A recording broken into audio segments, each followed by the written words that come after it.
Blue lights washed my hydrangeas like a storm at midnight.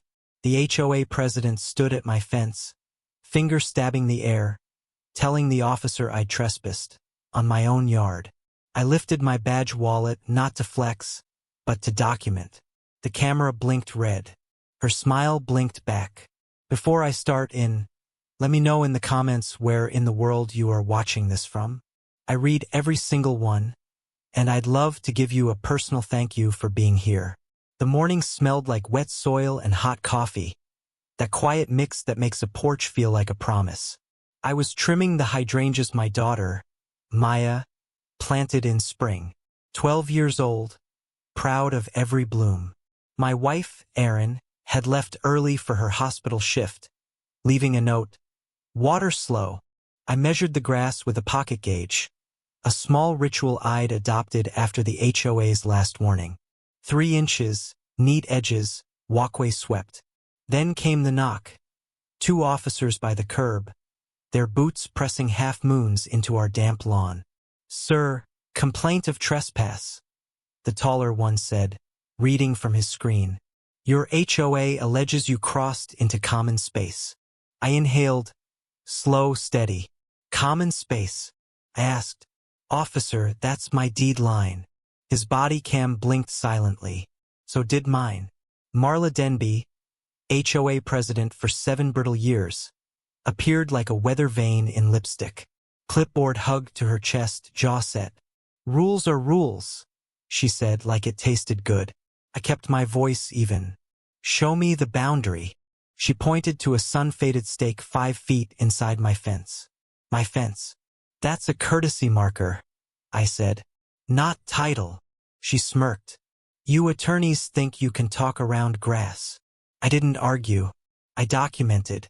Date, time, position, the officer's badge number. The street was still. A wind chime whispered. My neighbor, Frank, a retired lineman with a cough that sounded like gravel, watched from his steps, then looked down. Shame has a posture. I clicked off my porch camera and turned to the officer. You have what you need? He nodded, uncertain. Marla's smile didn't reach her eyes. I'm Aaron Hale, federal attorney, administrative law, Arlington by mail, human by marriage and mortgage. My job is small truths on long paper. My life is a daughter who leaves sticky notes and a wife who wears tired like a medal. I didn't choose a fight with a neighborhood committee. I chose a home. That afternoon, an envelope waited. Plain, HOA crest sharp like a stamp on the heart. Violation. Unauthorized lawn height. Fine. $450. Noncompliance may result in lien. No signature. No photos. I laid it flat on the table, lit by a slant of late sun. Maya traced the seal with one finger. Did I plant them wrong? She whispered. I knelt. You planted hope, I said. Hope is never wrong. Outside, sprinklers hissed like someone shushing the truth. Inside, I opened a red binder labeled Facts. I walked the property line at dusk with a survey tape, phone level app open, shoes soaking dew. 39 feet to the storm drain, exactly as recorded. My closing file said the easement ran 5 feet inside my fence, not vice versa. I photographed every stake, every nail head, every cracked tag Marla loved to wave like scripture. Then a wellness check again. Officers softer this time. Anonymous report of yelling, they said. Maya looked up from algebra, eyes wide. Silence can be louder than lies. We're fine, I said, letting them see the calm with their own eyes.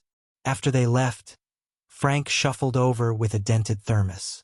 She fined me for my ladder once, he said, voice low. Said it looked industrial. He squinted at my tape. You measuring or moving? Neither, I said. I'm proving.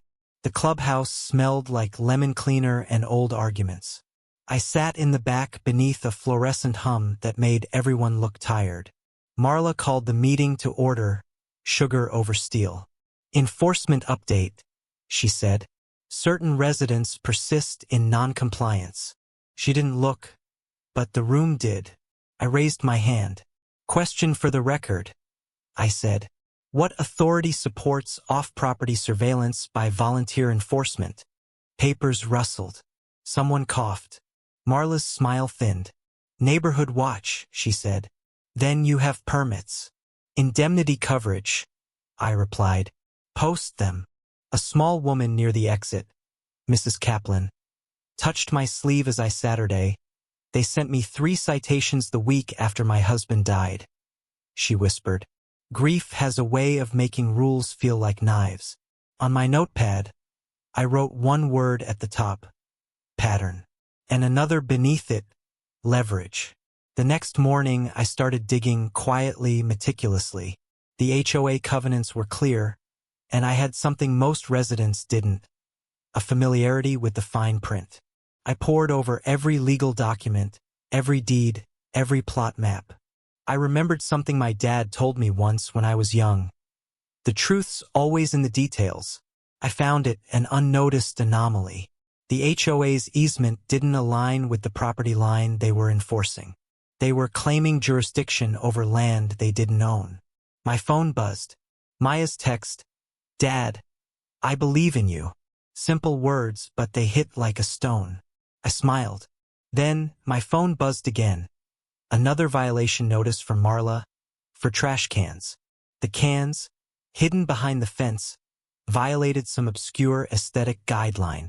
I shook my head. This was no longer about trash. This was about control. Marla had a way of making everything feel personal. She'd never just hand me a violation. It was always a performance. Watching her hand tremble slightly as she stapled the fine to the door like it was a certificate of power. That evening, I sat with Frank on his porch, reviewing the latest fine, trash cans. He sipped his coffee with a crooked grin. She doesn't stop, does she? He asked, tossing the empty mug onto the side table. I leaned back. It's not about trash cans. It's about sending a message, I said. He nodded, then turned his eyes to the street, where a few neighbors stood, arms crossed, watching the dance of control. I wondered if they could see what I saw, the looming battle not over grass or fences, but over freedom. When the storm hit, it would hit hard. That night, I called Jenna my legal friend.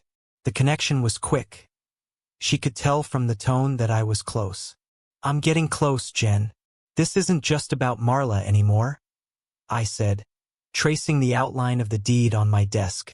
The quiet click of the phone speaker filled the room. What do you need? She asked. I took a breath, steady. Proof that they're hiding something, Jenna. Marla's not enforcing these fines to maintain property. It's to distract from something bigger. I didn't need to finish the sentence. She knew exactly what I meant. All right, let's dig deeper, she said. But play it smart, Aaron. They won't play fair. I agreed. I wasn't out for revenge. I was out for the truth. A few days later, I found something, Marla's connection to a shadow LLC. It was too perfect to ignore. The hunt had begun. The smell of fresh ink filled the room as I printed out everything I'd uncovered. Marla wasn't just the HOA president. She was running an unregistered contracting business, funneled through the HOA's budget. The numbers didn't add up. I reached out to the county clerk, pretending to be another curious homeowner. The answer came back faster than I expected. Marla had been using HOA funds to pay herself. As I stared at the printed documents, something inside me changed. It wasn't just about Marla anymore. It was about exposing how deeply corruption could settle into something that seemed so ordinary, so unassuming. I folded the papers, tucking them into a folder labeled Croft Holdings. I knew this wasn't the end. In fact, this was only the beginning of a fight that could change everything. Maya and I sat in the car, parked outside the HOA office. She didn't ask why we were here, just silently buckled her seatbelt. I could feel her nerves as if they were my own. Dad, do you think you can win? She asked softly. Her voice held the quiet hope of someone who still believed in fairness. I looked at her, at the slight tremble of her hands, and smiled. I don't know if I can win, but I do know this. I'm not backing down. We walked into the office. The receptionist gave us a wary glance. I slid a folder onto the desk, my hand steady, holding nothing but the truth. Marla walked by, her eyes cold, but they didn't faze me anymore. I wasn't afraid of her. This was a game of law and paperwork, and I was no stranger to either. The next morning, I got the call. A voicemail, brief but heavy. It was Trevor, the HOA property manager, caught between two worlds. Aaron, she's escalating. The board's going to vote to suspend your voting rights at the next session. I sighed, looking out at the quiet street. The pressure was building. This wasn't just about Marla's petty power plays anymore. This was about more than me. It was about setting a precedent for everyone living in these homes. They couldn't continue to use fear as their weapon. I looked at Maya as she studied her math book, oblivious to the storm. She would grow up knowing that you fight for fairness, not because you're angry, but because it's the right thing to do. I smiled at her, grabbed the file with my evidence, and set out. The war wasn't over. It was just beginning. By the time I walked into the next HOA meeting, the room was packed. Neighbors had begun to whisper, their faces a mixture of curiosity and caution. I could feel the tension, thick as the stale coffee scent in the air. Marla sat at the head, her confident smile still in place, but her eyes darted to me more than once. She had no idea what was coming. The board began their updates, droning on about trivial fines and petty complaints. But when they finally got to my case, it was as if the air shifted. "Mr. Hale, you've caused disruption," Marla began, her voice dripping with thinly veiled disdain. "Suspension of your rights will be put to a vote." I stood calm. "Before you vote, I have a few things to share." The room quieted. It was my turn now. I laid the folder on the table in front of the board, deliberately slow. Marla stiffened. "What's this?" she demanded, but her voice had lost its edge. "Documents that show your use of HOA funds to funnel payments to your LLC," I said, meeting her eyes without flinching. A murmur rippled through the room. I could feel the weight of every gaze, all focused on the truth I was laying bare. Her hands trembled slightly as she flipped through the papers, her calm facade cracking like old paint. "This is a lie," she said, voice shaking now. But I could see her unraveling, and so could everyone else. "It's not a lie, Marla," I replied. "It's called fraud." Silence filled the room. The crowd waited. One by one, the board members started glancing at each other, uncertainty flooding their faces. This wasn't just a fight for me. It was for everyone who had suffered under her reign. As the meeting stretched into the evening, I could feel the room's energy shift. The murmurs grew louder as Marla's grip on the room loosened. I let them simmer in the tension, knowing the truth had already taken root. It was time to push. I took a step forward. "This isn't just about fines or property disputes," I said, my voice steady but firm.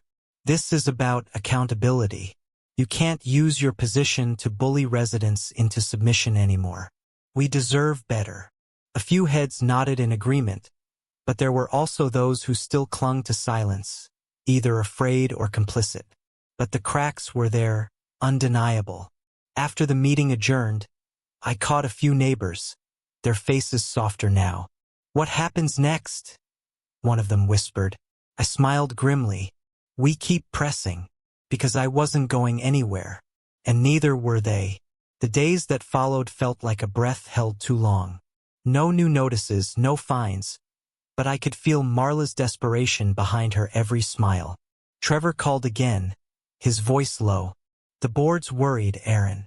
There's talk of bringing in a mediator, but you know what's at stake." I nodded. He was right. If we let Marla hold on, this would drag on forever. I pulled out my notes, all the evidence, and prepared for the next phase. I wasn't going to just sit back and wait. I needed to hit them where it hurt. Legally, I drafted a formal request for an audit of the HOA's financials, a move that would make them squirm. I could already hear the whispers. What will happen next? But that wasn't the question. The question was, how far are you willing to go to make it right? And for me, the answer was clear. All the way. I filed the audit request early Monday morning. Certified mail, return receipt. Every envelope sealed like a quiet act of rebellion. By Wednesday, Trevor called again. Aaron, the board's panicking. Marla wants an emergency session tonight. I smiled, though my heart raced. That was the move I'd been waiting for. Tell them I'll attend, I said. That evening, the clubhouse lights burned bright against the drizzle. Inside, Marla's tone was clipped, almost trembling beneath her usual control. Mr. Hale, she said, your accusations are defamatory. I stayed silent. Let the weight of truth hang in the air. Then show us the records, I said finally. Her silence answered for her. Around us, neighbors shifted, whispering, their faces lit by the faint realization that something bigger was unfolding. The line between power and fear was beginning to blur, and for the first time she looked small. 2 days later, I received an unmarked envelope shoved through my door. Inside, no signature, no letterhead, just a single-page reading. Cease and desist. Further defamation will result in litigation. I almost laughed. The paper trembled slightly in my hands, but not from fear. It was from clarity. This was desperation disguised as authority. I photographed it, time-stamped it, sealed it in a clear file. That night, Frank came by again, his coat damp from rain. They're scared, Aaron, he said, half grinning. Scared of someone who can't be bullied. I nodded. Good. Let them taste their own medicine. Outside, thunder rolled. I stood by the window, watching rain streak across the porch where this had all started. It wasn't about fines anymore, it was about truth. The kind that doesn't need to shout, only stand still long enough to be undeniable. When the emergency board meeting began, I arrived early, carrying the red binder that had become both shield and sword. The room was full again. Neighbors, a county inspector, even a reporter from the local paper. Marla's face was pale but proud, a mask cracking under strain. We'll discuss unauthorized behavior, she started. I interrupted, calm but firm. Before that, let's discuss ownership. I placed a certified deed on the table. This property, I said, the very building you hold meetings in, was never legally transferred to the HOA. The room froze, and as of last week, it belongs to Brookfield Heritage Trust. Murmurs erupted. The inspector stepped forward, confirming the deed's legitimacy. Marla's hand trembled. You bought it? She whispered. I met her eyes. No, Marla. I reclaimed it. The silence that followed was the sound of power changing hands. The officer from the earlier call arrived mid-meeting. Same man, same steady presence. We got a report of trespassing, he said, glancing at Marla. She pointed at me, her voice cracking. He's on private property. The officer turned slowly, almost gently, toward her. Ma'am, he said, holding up the deed I'd provided. This property isn't yours anymore. A wave of gasps filled the room. Marla's composure shattered completely. This is absurd, she muttered. No, I said quietly. This is justice. The officer nodded. Civil matter now, not criminal. He turned to me with a faint smile. You've done your homework. As the officer left, cameras flashed. I could feel the weight lift. Not victory, but relief.